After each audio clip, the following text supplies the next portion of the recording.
Warren Beatty's list of women he dated with the worst hygiene. Warren Beatty, a man who reportedly dated almost every leading actress in Hollywood from 1960 to 1990, kept a secret beyond his legendary conquests. Behind closed car windows after dropping off his famous dates, Beatty would deliver devastatingly precise critiques of their personal hygiene to his longtime driver, Michael Reynolds. Warren had the most sensitive nose in Hollywood, revealed Reynolds, who drove Beatty from 1965 to 1992. The man could detect a mist shower from across a crowded room. Unlike his friend Jack Nicholson, who bragged openly about his exploits, Beatty maintained an unsettling detachment when discussing romantic disappointments. No raised voice, no apparent emotion, just observations delivered in the same measured tone he used on film sets. After dates, he'd slide into the back seat and immediately open the window, regardless of weather, Reynolds told me during our interview in his modest Sherman Oaks home.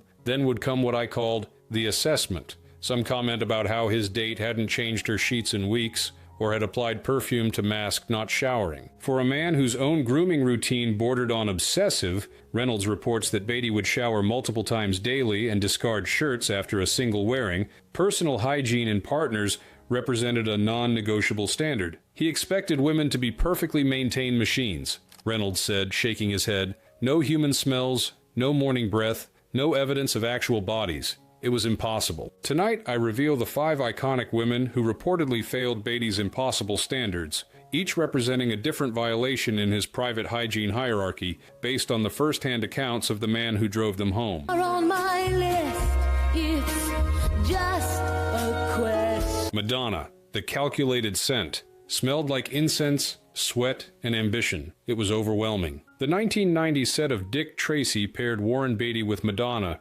creating a brief but volatile relationship that Reynolds witnessed from the driver's seat of Beatty's car. I picked them up after the premiere at Grauman's Chinese Theater, Reynolds recalled, still visibly amused by the memory. They'd walked the red carpet together, attended the after-party for about an hour, then Beatty suddenly emerged alone. He slid into the back seat looking genuinely rattled. According to Reynolds, Beatty sat silently for several blocks before finally speaking. He just said, "She changes her scent throughout the evening, Reynolds. Did you notice?" Reynolds remembered. Then he launched into this detailed inventory of her perfume strategy, like he was describing a military operation. Beatty allegedly told his driver, "She smelled like incense, sweat, and ambition." It was overwhelming. From my conversation with Reynolds, it seems Beatty wasn't disturbed by Madonna smelling bad in any conventional sense, but by what he perceived as her strategic approach to scent, something I gather threatened his own carefully constructed control. "A few nights later, I was waiting outside her place when Warren came storming out,"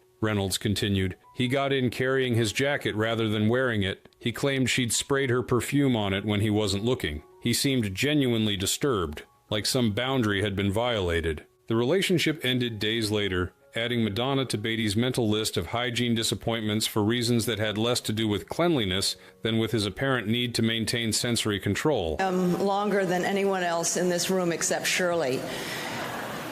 We did our first screen test together.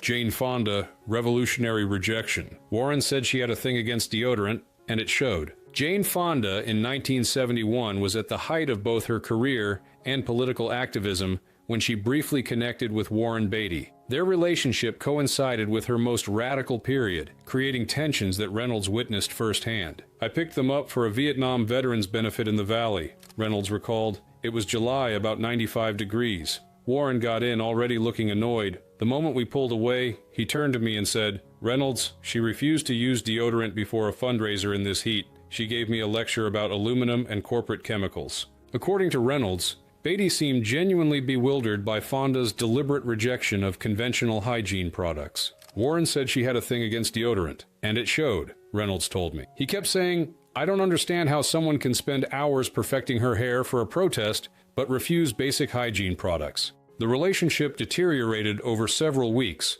with Beatty becoming increasingly fixated on what he saw as contradictions in Fonda's approach to personal care. Reynolds witnessed the final confrontation when he picked them up after another political event. "They came out mid-argument," he remembered. "I couldn't hear everything, but Warren was saying something about natural alternatives, and she responded with what sounded like American hygiene neurosis." They rode back to Beverly Hills in complete silence. Later that night, Reynolds drove Beatty alone to a dinner meeting. He was still rattled, Reynolds recalled. He told me, "Reynolds, she called me toxically clean. Me, can you imagine?" From what I gather, Fonda's alleged offense wasn't poor hygiene in any objective sense, but her political rejection of the commercial products Beatty considered essential, a stance that apparently challenged not just his physical preferences, but his unexamined assumptions. And sort of my knickers falling down, and well, That's what they call knickers, yeah. Yes.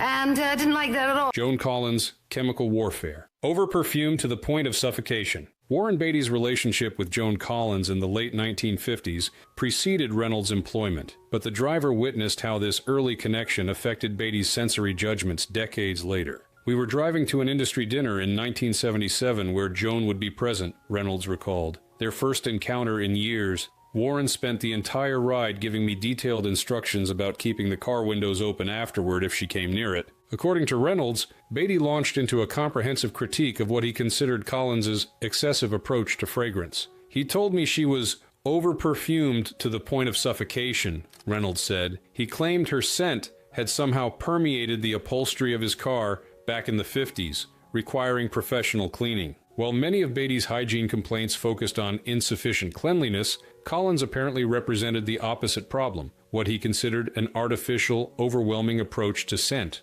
Warren had this theory that a woman should smell neither natural nor artificial, Reynolds explained. He wanted some impossible middle ground where you couldn't detect either human scent or perfume. Joan was his example of going too far in the artificial direction. The intensity of Beatty's reaction to Collins' fragrance choices became clear to Reynolds during a brief encounter at the event. "They air-kissed at the bar," Reynolds remembered. "Just a quick greeting, maybe 15 seconds of interaction. When Warren returned to the car hours later, it was the first thing he mentioned. He claimed he could still taste her perfume and that it had given him a headache that required 2 aspirin. From what I gather, Collins wasn't unhygienic by any standard definition. She simply violated Beatty's narrow conception of appropriate feminine scent with what he considered excessive artificial fragrance." Or the Khmer Rouge, Pol Pot, who was responsible for the deaths of between 1 and 2 million people in Kampuchea. Julie Christie, the morning after. "The love of his life, but not always fresh in the mornings." Warren Beatty's relationship with Julie Christie from 1967 to 1974 was his longest and most significant prior to his marriage. Reynolds witnessed how even this exceptional connection couldn't escape Beatty's rigid physical standards. "The Julie situation was different," Reynolds acknowledged. "Warren genuinely loved her. His complaints weren't dismissive. They were confused, almost hurt, like he couldn't reconcile her habits with his feelings for her." The specific issue emerged after Reynolds picked up a jet-lagged Beatty from LAX following a visit to Christie's farmhouse in England. "He got in looking honestly bewildered," Reynolds recalled. "After a while, he just said, 'Reynolds, she's the love of my life, but not always fresh in the mornings.' He seemed genuinely disturbed that she would drink coffee and read the paper before showering or brushing her teeth." According to Reynolds, this revelation about Christie's morning routine created ongoing tension in their relationship, one of the few instances where Beatty couldn't simply end things over a hygiene disagreement. "I drove them to the McCabe and Mrs. Miller set many mornings," Reynolds said. "Sometimes there was this palpable tension in the car. Once I overheard her say something like, 'Not everyone needs to taste like mouthwash at 6 in the morning, Warren.'" From what I gather, Christie's alleged offense existed in a category Beatty found particularly distressing: morning intimacy. Unlike casual dates who could be dismissed for hygiene violations, Christie's importance to Beatty created what appeared to be genuine internal conflict. "He actually asked me once, and this was unprecedented, whether I thought it was strange to shower immediately upon waking," Reynolds remembered. "Warren Beatty asking my opinion about anything was so unusual that I nearly crashed the car." Dear, why? I don't know.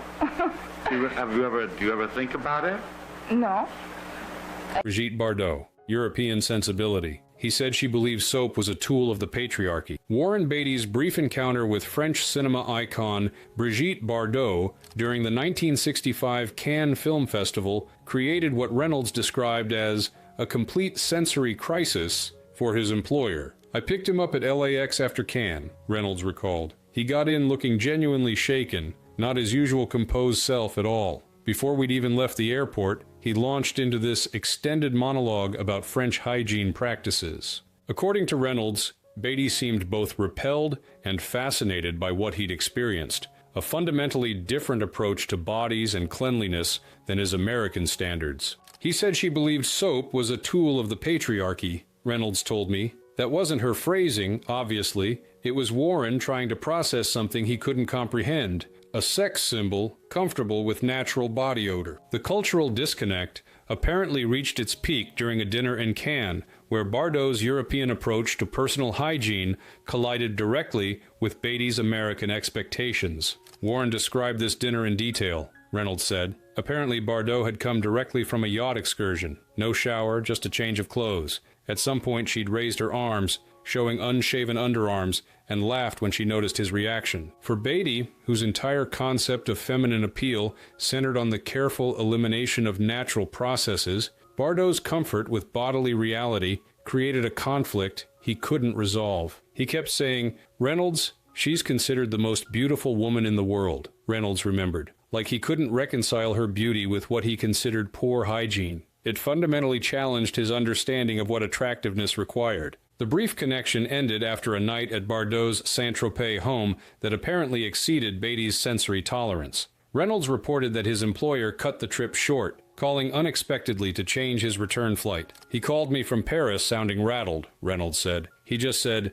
'The French approach bodies differently, Reynolds.' He seemed genuinely unsettled by the experience." Warren Beatty's alleged hygiene blacklist reveals more about him than about these 5 legendary women. Each apparently violated his narrow conception of acceptable feminine physicality, not through poor cleanliness, but through various challenges to his rigid control. Madonna's strategic scent, Fonda's political rejection of commercial products, Colin's perfume maximalism, Christie's casual morning habits, and Bardot's European sensuality represented different forms of feminine autonomy that Beatty apparently couldn't tolerate. Warren wanted women who smelled like his fantasy of women, not like actual human beings, Reynolds observed during our final exchange. The common thread wasn't poor hygiene, it was independence. These women refused to modify their physical selves to match his preferences. The ultimate irony is that Beatty's decades of romantic wandering ended only when he met someone who turned his exacting standards back on him. According to Reynolds, Annette Bening accomplished what no previous partner had managed. She made Warren Beatty worry about meeting someone else's physical expectations, rather than merely imposing his own. "The first time I drove them, he actually asked if the car smelled fresh enough," Reynolds recalled, still sounding amazed. Warren Beatty, concerned about someone else's sensory judgment, "I never thought I'd see it." After judging countless women for failing to meet his impossible hygiene standards, Beatty finally experienced the vulnerability of being measured by the same exacting ruler he had applied to others, a reversal that transformed Hollywood's most notorious bachelor into a devoted husband who finally met his match.